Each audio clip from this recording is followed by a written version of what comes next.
We see work in our current society as necessary and as part of the human experience of everyday life.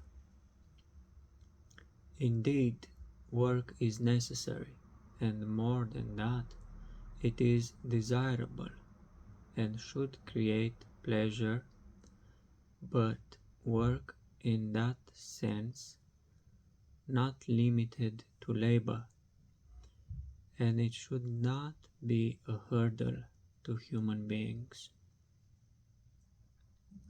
Currently, the discrepancies in our society have reached margins which are nearly to cross over the limits of inclusiveness and common sense.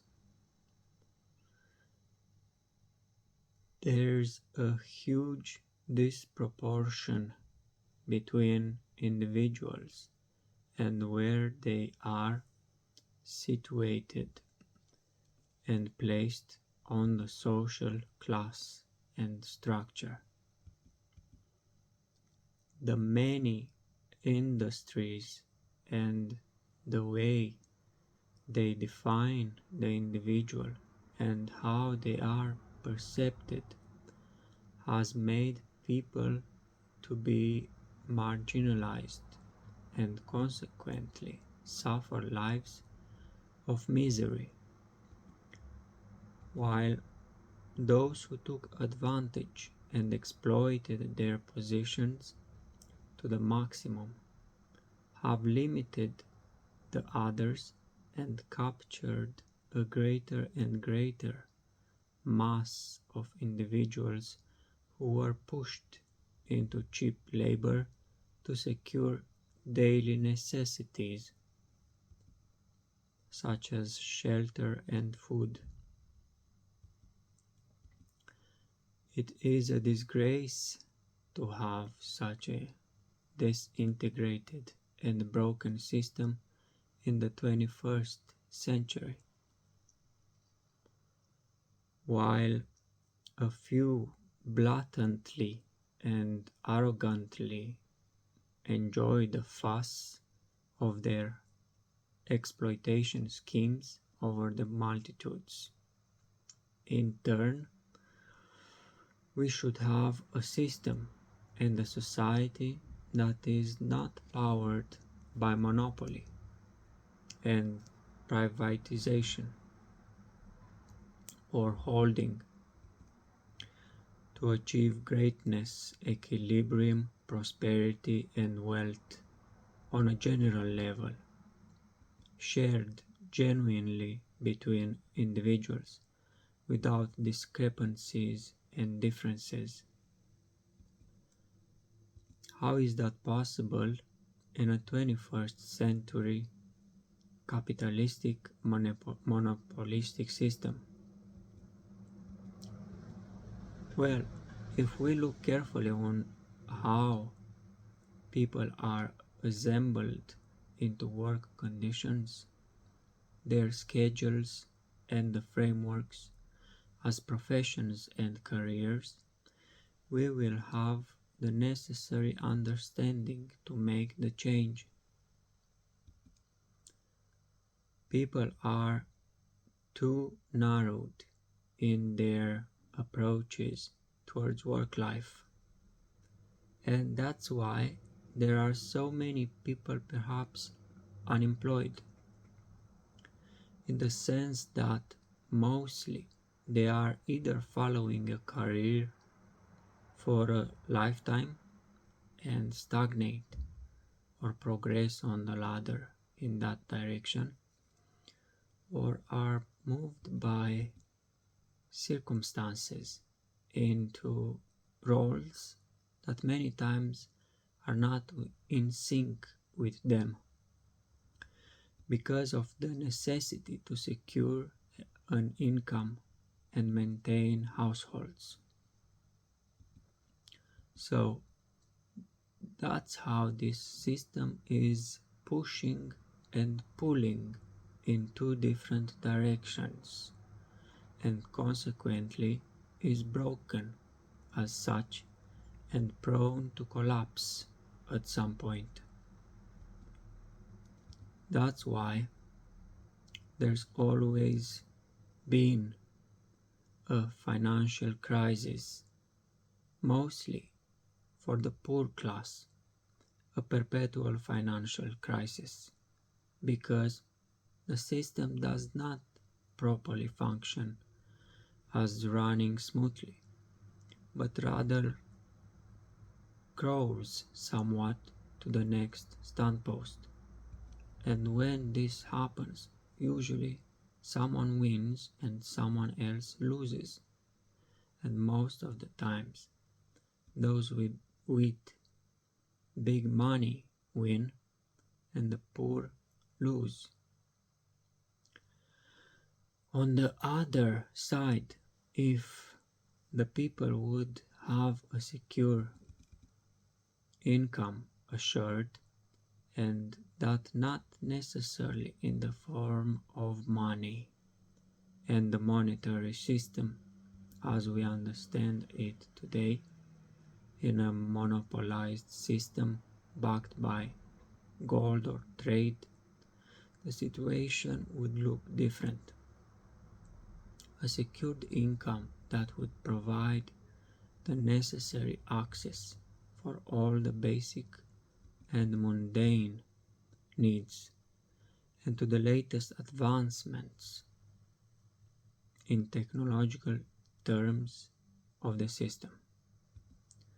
That an individual would have free, undisputable access to nutrition, shelter, transport, electronics, medias, utilities, gadgets, education, and all the leisure activities available. Basically, all for free. Everything you can think of, you can access for free as a right of being part of that society. Then you would try to imagine how that would be achieved. Well, if the individual has access to all of that without constraint of a monetized system, he will definitely have also much more freedom in expression. How? He will develop a pathway through which he will equally be free concerning the work environment, not constrained and limited by one particular skill, profession, set of beliefs, CVs, past experience, schooling, or training. He would rather be as an experiencer, able to access his society from a broader angle.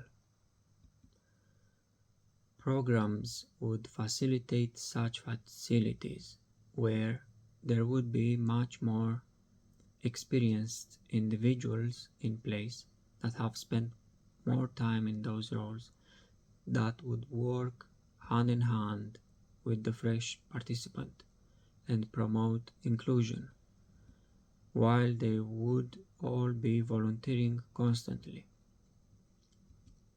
From this example, the much more experienced individuals in that field of work would also have the right to move on to other venues, whether they wish, without constraint, as they may find themselves with more experience because on a long run they have returned to the role and advanced, gaining more knowledge about the systems of that specific industry.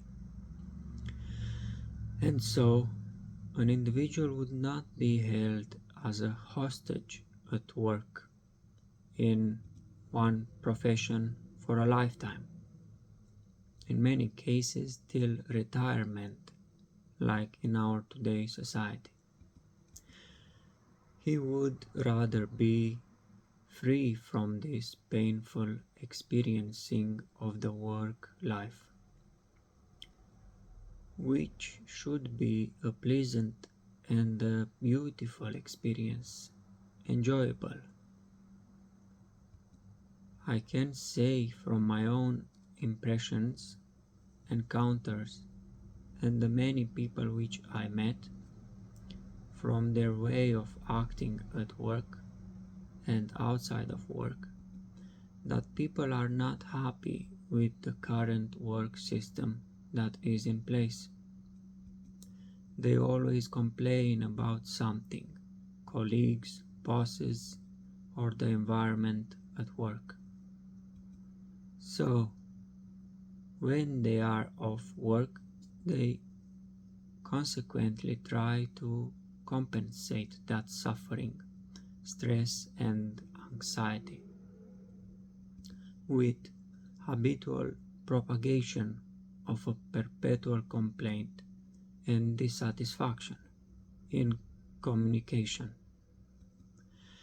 And the leisure which is not provided but needed to be paid for is most of the times toxic, gradually making the person feel even worse. People get sick, literally, on a mental and physical level.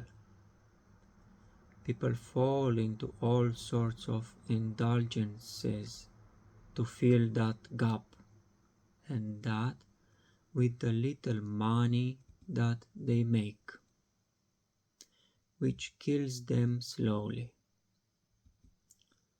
And because that type of system, people are pushed to work more hours or harder, more complex jobs to bring in more finance so they can get the desired objects, facilities, and accesses to technological means and leisure.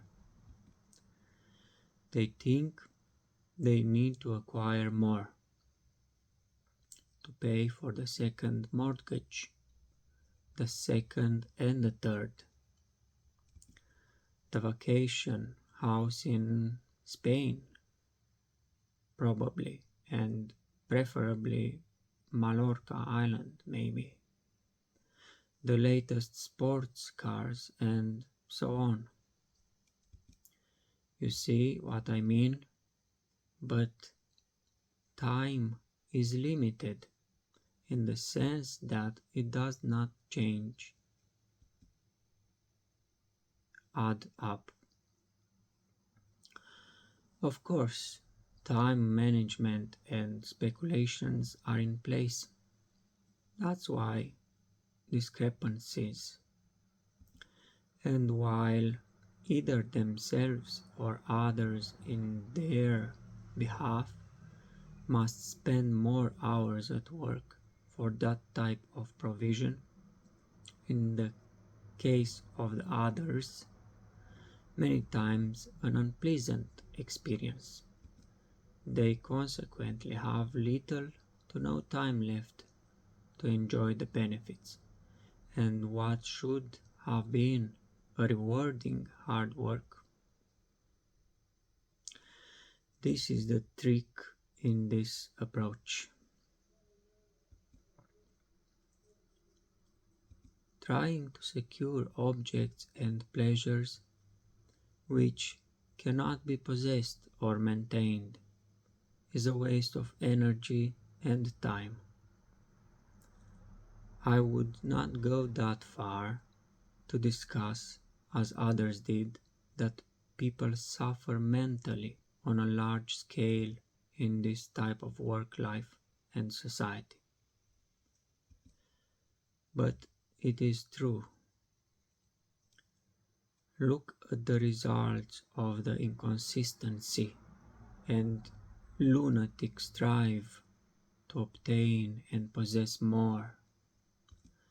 how that affects your mental state of being, and much more depriving others, your fellow human, of having access and the same level, perhaps, to so-called freedoms.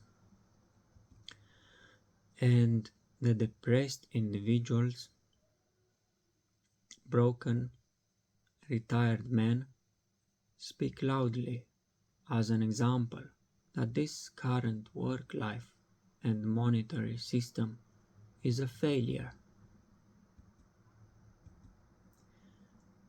Either monetary, cashless, and electronic, crypto, or whatever other eccentric term, still has the same plotting to enrich one by the suffering of many.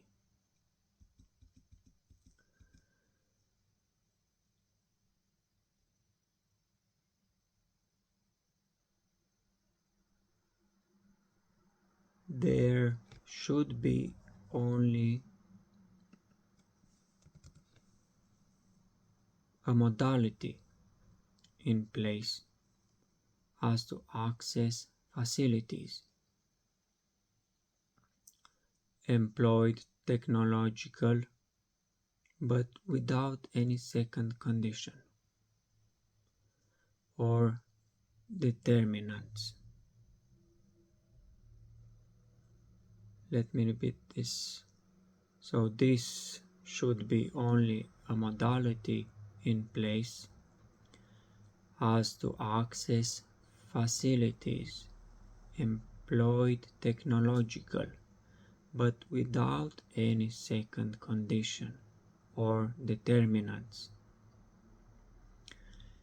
Yes, you can have technological means as cards, use of fingerprints, scanning, but all this only to access the goods and to keep a record for inventory, track of supplies, replenish, and the development of needs that are to be offered and available to people. And you don't need to have any currency in place. The only thing would be for fair distribution, equal availability, and fair accessibility reasons. Imagine this as the alternative to the norm and the normal of today. A new possibility which gives the individual everything ahead in a much more balanced and proportioned way. How much more creative he can be, develop, and manifest. How much more inclusive everyone would feel. You'd find genuine joy, everyone being able to access things in this manner at the same level as they please.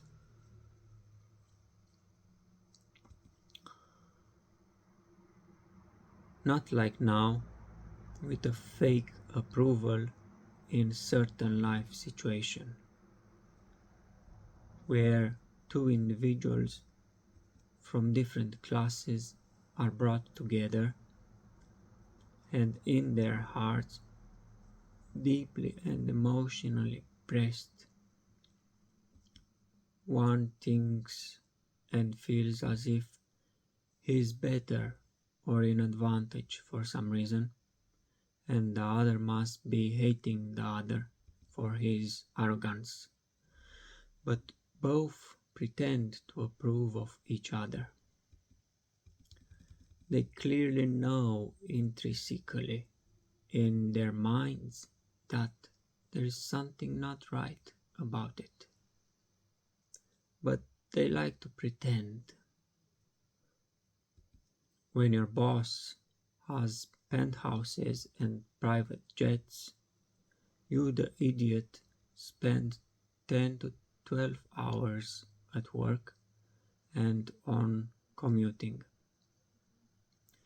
It is amusing and stupid to see that flair of the boss when he comes in the workplace with that borrowed second-hand positive outlook and engages with his enslaved brethren, expecting them to exhibit the same level of fake positivity. You know, hey pal, how's it going? The thing is that many times you don't really get to see the faces of the top boss in the workplaces because he's too busy engaged in expensive conferences and dinner parties. So there you go, integrity and equality. I bet you would smash their face in your vivid daydream laps.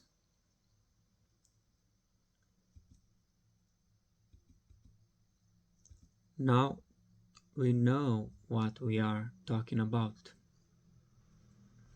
And this system is so much not humanistic and totally unethical in approach that on the long run, because of all these terms which are promoted in mass media, such as inflation and depreciations, devaluation of money, increases of rates and mortgages, and all the other financial dystopian terms, the individual which finds himself at the lower level of the ladder is left behind and pushed further down, while the puppet master goes up faster and faster, leaving behind the dust from his luxurious shiny shoes behind, accumulated from the short visit at the lower level where the puppet is.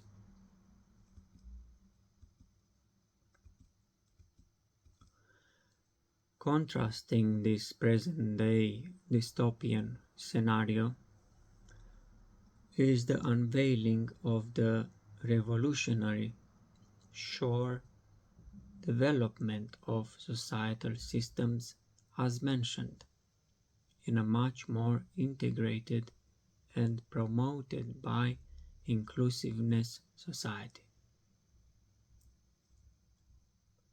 where the individuals thrive together, supporting each other and enjoying the plenitude evenly in a shared experience.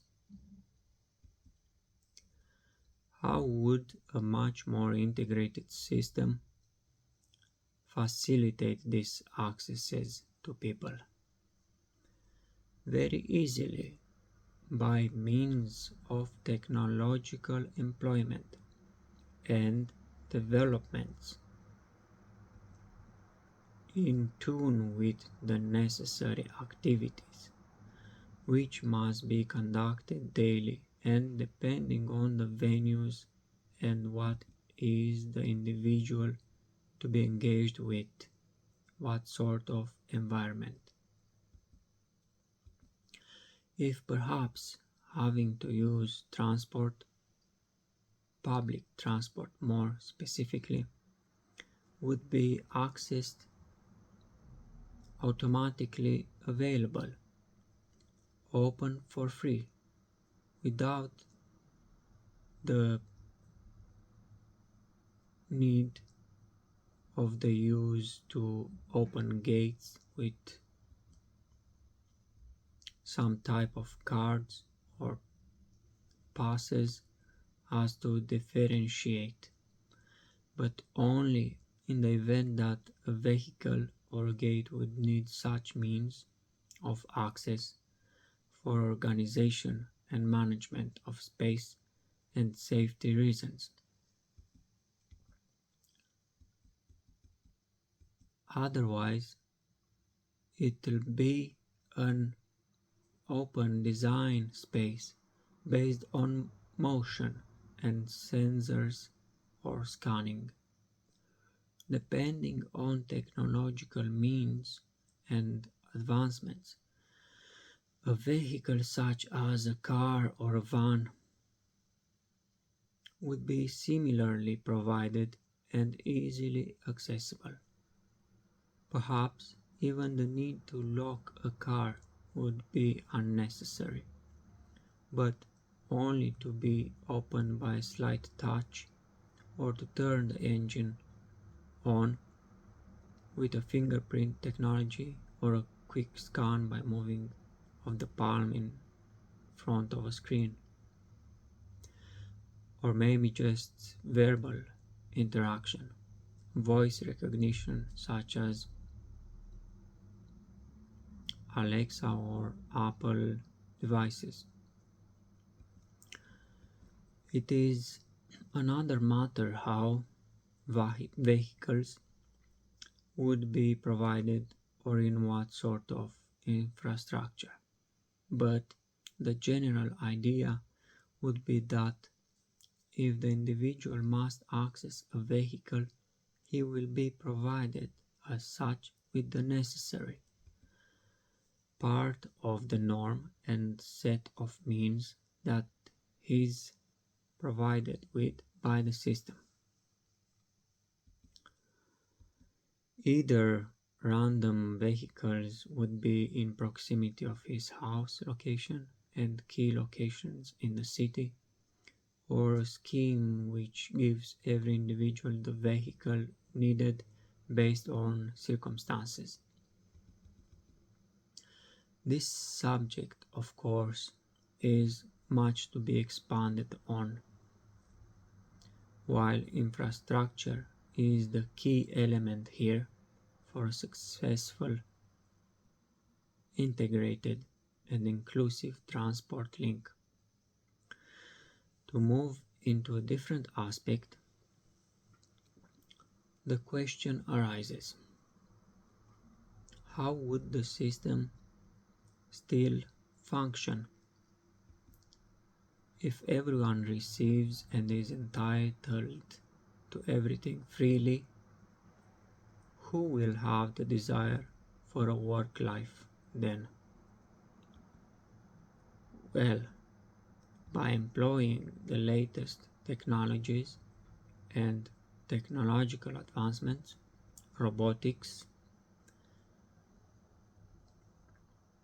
will be mass produced and employed at every level and every aspect of society. Work will be reduced to maintenance mostly and to IT. And of course, works, jobs where human intervention is indispensable and the creativity of a human is needed. And yes, many industries require the human element, and many professions of today, perhaps in laboratories, agriculture, manufacturing, construction, architecture, or arts, have a need of the human element. But still, from this perspective, it will still be an automated and be interacted with more freedom from an observable angle and understanding. An operational mode which reduces the human labor involvement to tasks such as organizational, investigative, deployment, and all this always in contact with AI, which can determine, record, and transform future technological breakthroughs and further advancement.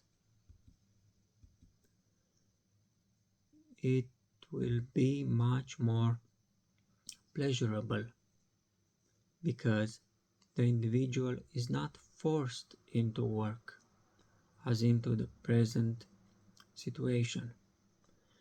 He will volunteer and find joy in what he is doing because he is part of a conscious society where everyone cares and they are having a good time wherever they may be placed by, let's suppose, a schedule of their choice to which they are temporarily engaged with.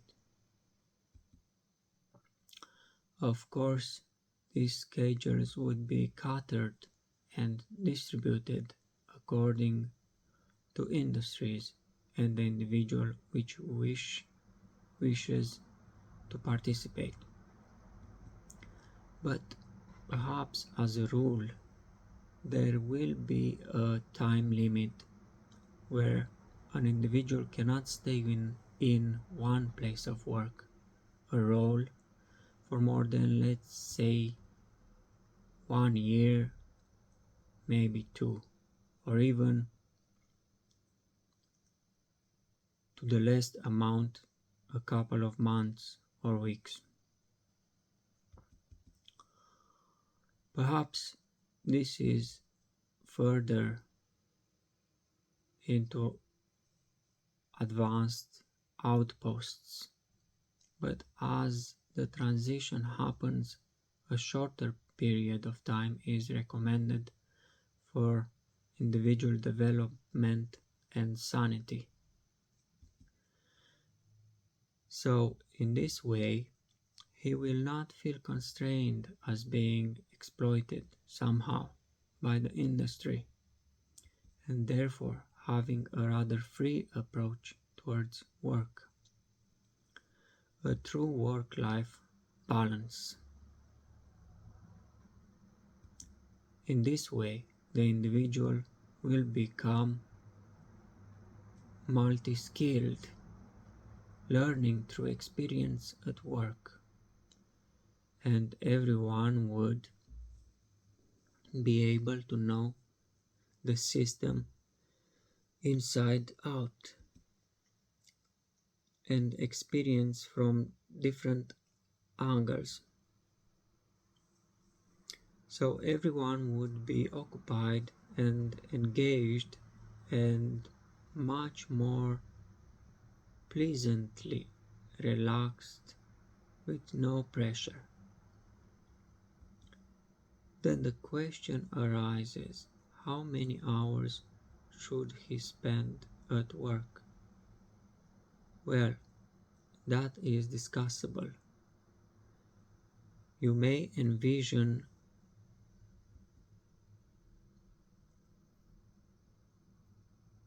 dependable on the provision of needs and the power of automation that there will be much more leisure and enjoyable activities integrated in the programs to compensate and contrast the need for being permanently occupied. Many people of today's society, they don't know how to rest anymore, even when they are not engaged in a specific activity. Their heads are still there, governed by their work life. A real balance should be achieved when there is freedom in choice and programs that perhaps are not at all like we today have the common working week of 5 days at work and 2 of rest, and a couple of weeks of holiday per year. Not even close to this current situation. The desired program would be of choice where an individual can spend, let's say, 2 hours in a day on one activity and another program of perhaps 1 hour or two in another activity. And the next day should be a day of leisure combined with a day of training or lecture.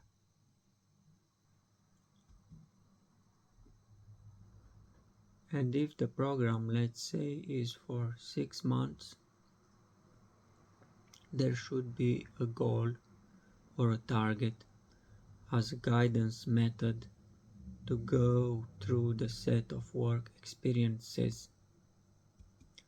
Then on the third day, maybe a slightly more intense work where the tasks would be compressed in a shorter time frame of 1.5 hours, but with 1.5 more hours of learning new skills through observation or other means. Further, if we can imagine, because of the multitude of industries and differentiated levels of hardship, perhaps some tasks may be achieved on a longer term and others shorter. So there should be no set program in place like the one standing norm for minimum hours of work or what you call a national full-time weekly hours of work, the weekly time directive. Now, someone may find themselves working 3 days in a row for only about 1 or 2 hours a day, but in turn be engaged in lectures, classes and training for another 1 or 2 hours, while another one may be working 2 days in a row for 4 to 5 hours a day and have the rest of the 5 days a week reserved for leisure programs, training and classes. There should be no limitation to these possibilities. Creativity must be employed according to the needs of specific departments. And because of automation, most of the standard professions of today, as we know them, have already suffered change, and many more will be either transformed or abolished.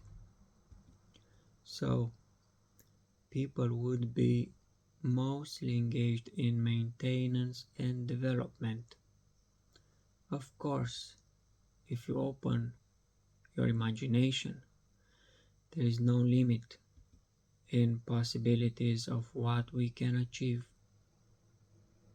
The future is unfolding today. The signs are here. This is where we are heading. Perhaps we'll witness many industries collapsing, but gradually society will become much more integrated, self-sufficient, and with automated mechanisms that will free the individual. There is much more to be discussed on this subject, and we shall undertake this responsibility further into a future uncovering and unveiling of the many more avenues that we are heading towards as a society.